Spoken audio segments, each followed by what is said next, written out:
Okay, guys, hear me out. So, we all know Brightline has been making some really big strides and stuff, right? Yeah, Yeah, well, that I've heard seems about that. plausible. Yeah.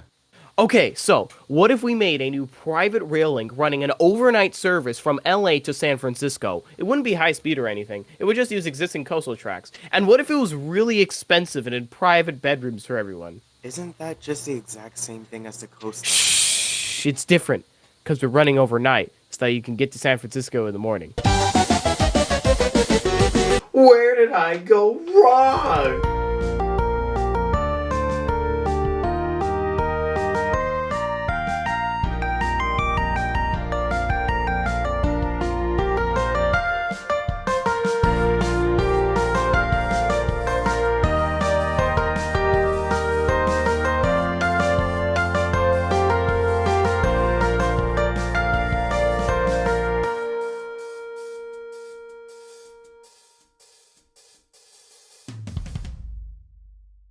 How do you know Lord One? You know Amtrak and how the reason why they can't be successful anywhere outside the Northeast is because they rarely go over 90 miles an hour. These freight on tracks are way more expensive than they should be.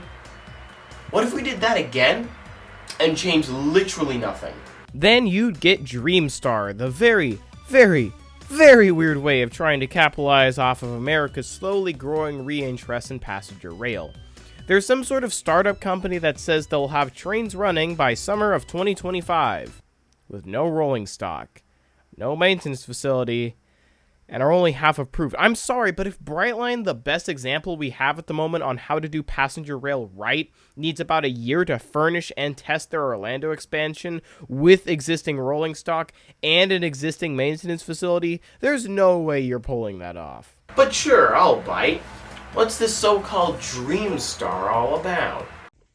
So here we are on Dreamstar's official site. As you can see right there, it does in fact say dreamstarlines.com. So this is the real deal.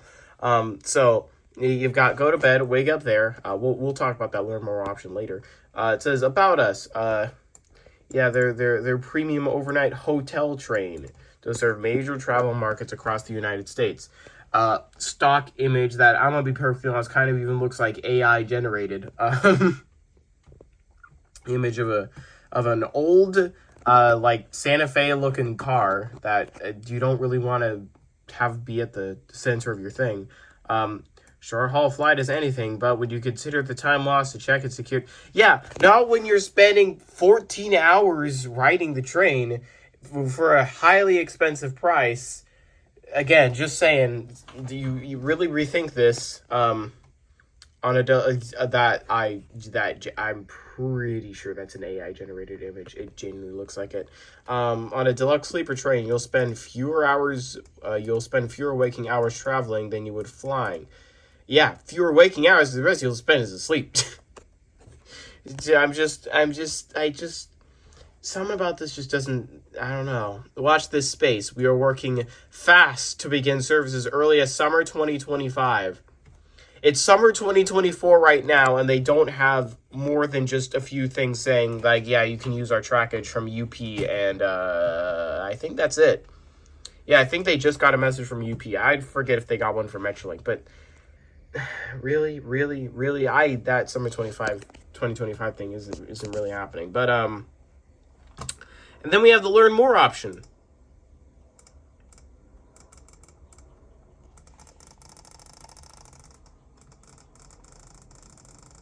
It doesn't work. Okay, so, despite how impractical this is, let's look into what Dreamstar would have to get running to get this service working. First of all, they need rolling stock. Rolling stock these days, especially for new inner-city passenger services, is handled by either Alstom or Siemens. Now, of course, neither of these companies have made anything near Dreamstar specifications in the US. Alstom has made some coaches, high-speed train sets, and some other things, but nothing even close to luxury bedrooms for passengers. Not to mention the space you'd need for something like that. You'd need a full car to hold only like 3 bedrooms. That would lead you to needing like 20 car train sets for you to even think about seating everyone. Then comes to the issue of locomotives. Nowadays, there's only really one good option, being the Siemens Chorger, but of course it's not that simple. Siemens would probably have to make a custom version of this loco specifically for Dreamstar because of these massive sets. And even then, Dreamstar would probably have to have 2 Chorgers per set. I'd imagine they could either do this like both on one end or 2 on either end. And even still, Siemens has like a 4-year wait time for new locomotives, and to my knowledge, Dreamstar has not placed an order yet. So yeah, that 2025 date, not happening. And trust me, I am far from done. Then we have to consider the part about a maintenance facility. Dreamstar would need to find a location for this facility in LA and San Francisco.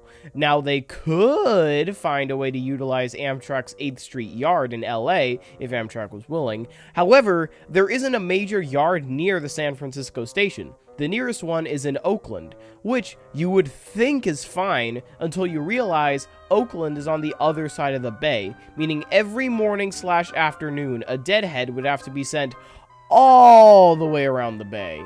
What this basically means is Dreamstar would in reality have to terminate in Oakland, not San Francisco. Now, where have I heard of this before? There's one thing about Dreamstar that, in my opinion, would make its existence irrelevant as soon as it would begin service. And that's the fact that Amtrak already runs that exact same route. What is the point of you? Amtrak's Coast Starlight is a train that's been running for decades, runs overnight, and, what do you know, goes from LA to, you guessed it, San Francisco. But here's the other thing, it has the bonus of going all the way to Seattle. Amtrak also offers private rooms with beds. So once again, I ask, what is the point? And it's not like I have something personal against Dreamstar. I mean, like, come on, what could this made in 2 hours Adobe Flash looking animation do to me past make me want to up that number to 33? I just feel that what they're setting themselves up for here is a massive failure, especially if they want to be running by next year.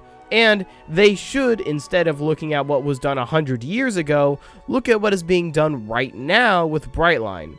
The general public doesn't want to shell out $2,000 on a train trip to somewhere they could get to for cheaper with literally every other option.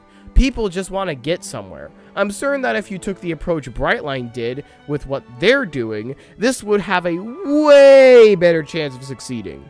But hey, people will be people, and despite it being very obviously proven that Dreamstar will fail, they're still going to try and make it happen. And hey, if it does succeed, that's one more thing for us California rail fanners to record. But please, if you're going to try and set up a new rail link that will cost millions of dollars, at least hire some good animators or something.